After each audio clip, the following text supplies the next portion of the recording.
కేసీఆర్కి phone tapping వ్యవహారంలో SIT నోటీసులు జారీ చేసింది. అయితే ఈ నోటీసులు ఇవ్వడం పైన హరీష్ రావు రియాక్ట్ అయ్యారు. కేసీఆర్కు నోటీసులు ఇచ్చే అంత తోడువా అని ఆయన ముఖ్యమంత్రి రేవంత్ రెడ్డి పైన ఆగ్రహానికి గురయ్యారు. రేవంత్ పైన హరీష్ రావు ఫైర్ అయ్యారు. కేసీఆర్కు నోటీసులు అంటే సూర్యుడి మీద ఉమ్మినట్టే. ఎన్ని నోటీసులు ఇచ్చినా వెనక్కి తగ్గం, ఇంకా గట్టిగా కొట్లాడతాం. సిట్ నోటీసులకు ప్రేమలేఖలతో పోల్చారు హరీష్ రావు. సో అసలు కేసీఆర్ లాంటి వ్యక్తులకు నోటీస్ ఇచ్చే అంతటోడివా? అది ఒక ప్రేమలేఖ అంటూ ఆయన పోల్చడంతో పాటుగా ఎన్ని నోటీసులు ఇచ్చినా ఇంకా గట్టిగా కొట్లాడతామంటూ హరీష్ రావు మాట్లాడుకొచ్చాడు. సో కేసీఆర్కి నోటీసులు ఇవ్వడం అంటే సూర్యుడి మీద ఉమ్మేసినట్టే అన్నట్టుగా హరీష్ రావు మాట్లాడుతూ రేవంత్ రెడ్డిపై ఫైర్ అయ్యారు. ఒకసారి హరీష్ రావు మాట్లాడడంతో పాటుగా జాగృతి అధ్యక్షురాలు కవిత కూడా మాట్లాడుకొచ్చారు ఈ అంశం పైన. ఇద్దరు ఏం మాట్లాడారో చూద్దాం. కేసీఆర్ కి పంపిరట, నీ ముఖానికి కేసీఆర్ పంపే తెలివి అనేది. తెలంగాణ తెచ్చినోడు కేసీఆర్, తెలంగాణను పచ్చ వరగొట్టినోడు కేసీఆర్, ప్రజల బతుకుల్లో కొత్త వెలుగునిచ్చినోడు కేసీఆర్. నువ్వు ఏం చేసినావు ఆయన? కేసీఆర్ కు నోటీస్ ఇచ్చుడంటే సూర్యుడి మీద ఉమ్మేసినట్టే కదా. కేసీఆర్ లాంటి మనిషి దొరుకుతాడా? ఇవాళ గడ్డ పెద్ద మనిషిని పట్టుకొని నీకు చెయ్య శాత కాక, రైతు బంధు ఏ శాత కాక, బోనస్ ఎగ్గొట్టి రుణమాఫీ చెయ్యక, ఇవన్నీ మేము అడుగుతున్నామని మాకు నోటీసులు పంపుతుడు. పంపు నువ్వు ఎన్ని పంపుతావో పంపు, తప్పకుండా ఇంకా గట్టి కొట్లాడతాం, బరాబర్ తెలంగాణ కోసం కొట్లాడతాం. ఇంకా కేసీఆర్ కు పంపిరట. సిట్ ఏదైతే గుంపు మేస్త్రి గారు చేస్తూ ఉన్నారో చాలా నాన్ సీరియస్గా జరుగుతూ ఉంది. ఇవాళ ఎన్నికలు జరుగుతూ ఉన్నాయి కాబట్టి కేసీఆర్ గారికి నోటీస్ ఇచ్చినారు. కాకపోతే ఇది ఎక్కడో దగ్గర కంక్లూడ్ కావాలి. కంక్లూడ్ చేసే ఉద్దేశంలో ప్రభుత్వం ఉందా లేదా అనేది ఎవరికి కూడా అర్థం కాని పరిస్థితి ఉన్నది. జరిగినటువంటి ఫోన్ ట్యాపింగ్ వ్యవహారం డెఫినెట్గా బాధాకరం, కానీ దాని తగినటువంటి పర్యవసానాలు మరి నేరస్తులు ఎదుర్కొంటారా లేదా అనేటటువంటిది రైట్. ఇటు కంక్లూడ్ చేసే అవకాశం ఉందా లేదా ఇప్పుడు ఈ సమయంలో ఇంత అత్యవసరమా అన్నట్టుగా కవిత మాట్లాడుతూ ఉంటే, అటు హరీష్ రావు ఏమో అసలు కేసీఆర్కి పంపించే ముఖం అనేది, ఆయన ఉద్యమకారుడు, తెలంగాణ తెచ్చిన వ్యక్తి, ఆయనకు నోటీసులు పంపిస్తే సూర్యుడి మీద ఉమ్మేసినట్టే అన్నట్టుగా రేవంత్ రెడ్డి పైన హరీష్ రావు మాట్లాడుకొచ్చారు. ఇంతకీ ఈ సిట్ వ్యవహారం ఎక్కడి వరకు వెళ్తుందో చూడాలి అన్నట్టుగా కవిత మాట్లాడుతున్నారు. సో రేపు కేసీఆర్ని విచారించబోతోంది సిట్. ఎక్కడ విచారిస్తారు, ఎలా విచారిస్తారని చూడాలి. It's biggest suspense. రేపు ఏం జరుగుతుందో అన్నటువంటి ఒక ఉత్కంఠ అయితే నెలకొంది. చూద్దాం మరి ఏం జరుగుతుందో. మా ప్రతినిధి మధు ఉన్నారు. మధు, ఇటు కేసీఆర్కి నోటీసులు ఇచ్చేంత రోడ్డువా నువ్వు అని చెప్పి హరీష్ రావు రేవంత్ రెడ్డిపై రెచ్చిపోతే సిట్ ఏం చేస్తున్నా చూడాలి. దీనికి కంక్లూజన్ ఉంటుందా లేదా అని కవిత మాట్లాడుకొచ్చారు. అంటే ఇలా మాటల ఆంతర్యం ఎలా చూడాలి, ఏం జరగబోతుందని ఎక్స్పెక్ట్ చేయాలి? ఎగ్జాక్ట్లీ, నిజంగానే అందరూ అనుకున్నట్టుగానే వరుసగా హరీష్ రావు, కేటీఆర్, సంతోష్ రావు తర్వాత కేసీఆర్ కి నోటీస్ వచ్చింది. కేసీఆర్ కి మధ్యాహ్నం 3 గంటలకు హాజరు కావాల్సిందిగా నోటీస్ వచ్చింది. దాంట్లో భిన్న అభిప్రాయాలు వ్యక్తం అవుతా ఉన్నాయి. ఇది కేవలం పొలిటికల్ గా వేధించే కోసం అని బీఆర్ఎస్ చెప్తా ఉంటే, కేసీఆర్ ను విచారిస్తేనే అసలు నిజాలు బయటకు వస్తాయనేటువంటిది కాంగ్రెస్ చెప్తా ఉంది. ఇప్పుడు హరీష్ రావు విచారణలో ఏం చెప్పారు, కేటీఆర్ ని అసలు ఏం క్వశ్చన్ చేశారు, సంతోష్ రావు నిన్న ఏం చెప్పారు జరిగినటువంటి విచారణలో అనేటువంటి ప్రస్తుతం సస్పెన్స్ కొనసాగుతా ఉంది.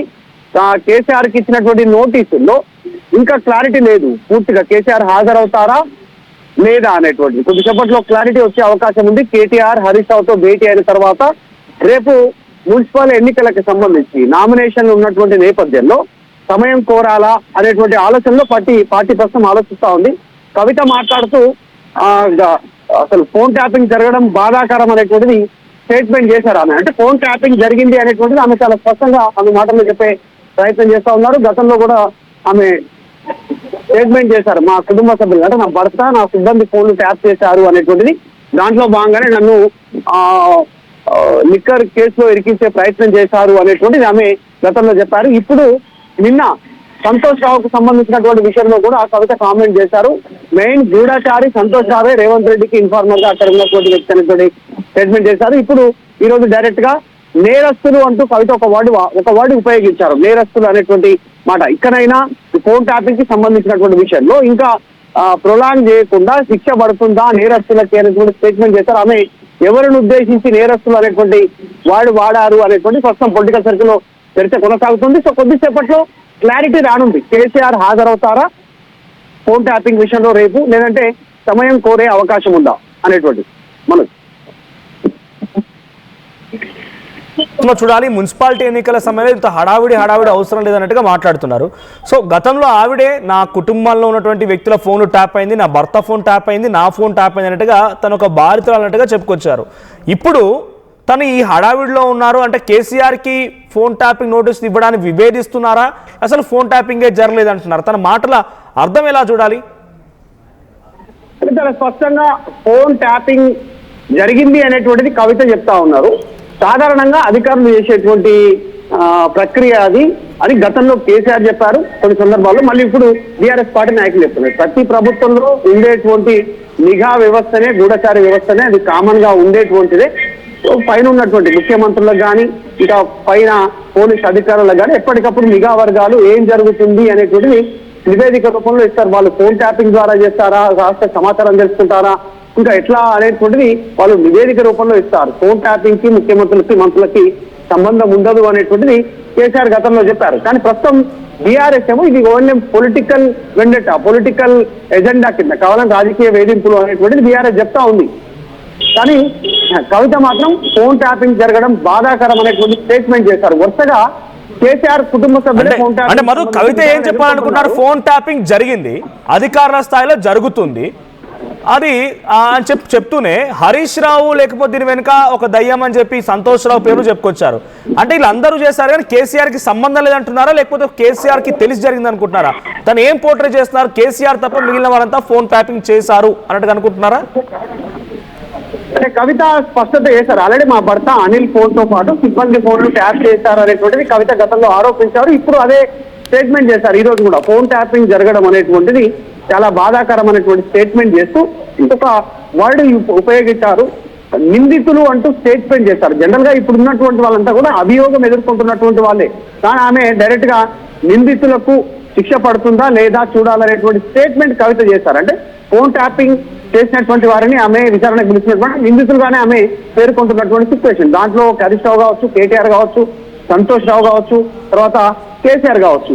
సో ఆ నేపథ్యంలో కవిత చేసినటువంటి స్టేట్మెంట్ చాలా సార్లు చిట్చాట్ లో మాట్లాడుతున్నారు, ఆర్టీవీతో కూడా మాట్లాడుకొచ్చే ప్రయత్నం చేశారు. ఫోన్ ట్యాపింగ్ వెనక ఎవరున్నారు, కేసీఆర్ ఉన్నారా అనేటువంటి దానిపై నేను క్లారిటీ ఇస్తున్నారు ఆవిడ. అంటే కొద్దిమంది సంతోష్ రావు చేయించాడు, హరీష్ రావు చేయించాడు అనేటువంటిది గతంలో ఆమె ఆరోపణలు చేశారు, స్పష్టమైనటువంటి ఆరోపణ. సో ఇప్పుడు అదే స్టేట్మెంట్ చేశారు. సార్ కేసీఆర్ కి తెలీదు, కేసీఆర్ బోలా బాలా శంకరుడు అక్కడ ఏం తెలియదు, ఆయనకు జరుగుతున్నటువంటి విషయాలు తెలియకుండా తన కళ్ళకు గంటలు కట్టారు, తెలియకుండా కళ్ళు కప్పారు, ఆయనకు ఏం జరుగుతుందో క్షేత్రస్థాయిలో అనేటువంటిది. ఎందుకంటే సంతోష్ రావును దాటుకొని ఎవరైనా కలిసేటువంటి సిచ్యువేషన్, ఆయనను మంత్రులు కానీ, ఎమ్మెల్యేలు కానీ, ఎంపీలు కానీ, ఇంకా ఇతర పార్టీ నాయకులు కానీ ఎవరు కలవాలన్నా సంతోష్ రావు ఓకే అంటేనే కలిసేటువంటి సిచ్యువేషన్. సో ఆ నేపథ్యంలో ప్రస్తుతం కవిత చేసినటువంటి స్టేట్మెంట్ కాస్త వైరల్ అవుతున్నటువంటి సిచ్యువేషన్ అయితే కనిపిస్తా ఉంది. ఆమె ఫోన్ ట్యాపింగ్ జరిగింది, బాధాకరం అనేటువంటి స్టేట్మెంట్ చేశారు. Right, thank you Madhu.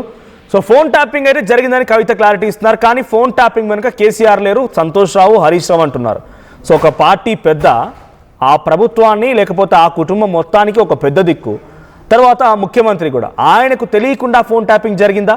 ఇప్పుడు ఇది బిగ్గెస్ట్ క్వశ్చన్ మార్క్. ఒక నిజంగానే జరిగింది అనే విషయంలో కవిత కరాఖండిగా చెప్తున్నారు. కాబట్టి coming back to further Harish Rao విషయంలో చూస్తే, హరీష్ రావు ఏమంటున్నారంటే కేసీఆర్కే నోటీస్ ఇచ్చే వ్యక్తివా, అంత తోటివా నువ్వు? కేసీఆర్కి నోటీస్ ఇచ్చావంటే సూర్యుడి పైన ఉమ్మేసినట్టే అన్నట్టుగా రేవంత్ రెడ్డి పైన హరీష్ రావు ఆగ్రహానికి గురవుతూ ఆ స్టేట్మెంట్ పాస్ చేశారు. మరి రేపు ఏం జరుగుతుందో చూడాలి. సో మరి కేసీఆర్ దీంట్లో ఇన్వాల్వ్ అయ్యారా లేదా అనేది కూడా కొంత ఏ రకంగా తేల్చబోతోంది, రేపు కేసీఆర్ని ఏం క్వశ్చన్స్ వేయబోతోంది, ఇంటెలిజెన్స్ చీఫ్గా ఉన్న ప్రభాకర్ రావుని ఆయన సర్వీస్ అయిపోయాక కూడా ఎందుకు నియమించారని అడుగుతుందా? రేపు ఆయనని విచారించే క్రమంలో ప్రభాకర్ రావు ఒక ముఖ్యమంత్రికి మాత్రమే వినాల్సిన అవసరం ఉంటుంది, ఇంటెలిజెన్స్ చీఫ్గా రాష్ట్ర వ్యవహారం ఆయనకు మాత్రం రిపోర్ట్ చేయాల్సి ఉంటుంది. ఆ వ్యక్తి ఎందుకు ఈ స్థాయిలో ఫోన్ ట్యాపింగ్ చేయించాల్సి వచ్చింది? ఇలా అనేక కోణాల్లో కూడా కేసీఆర్ని ఫోన్ ట్యాపింగ్ వ్యవహారం రేపు సిట్ క్వశ్చన్ చేసే అవకాశం ఉంది. సో మీ అభిప్రాయం ఏంటి? రేపు సిట్కి కేసీఆర్ హాజరవుతారు అనుకుంటున్నారా లేదా? మీ అభిప్రాయాన్ని కామెంట్ చేయండి.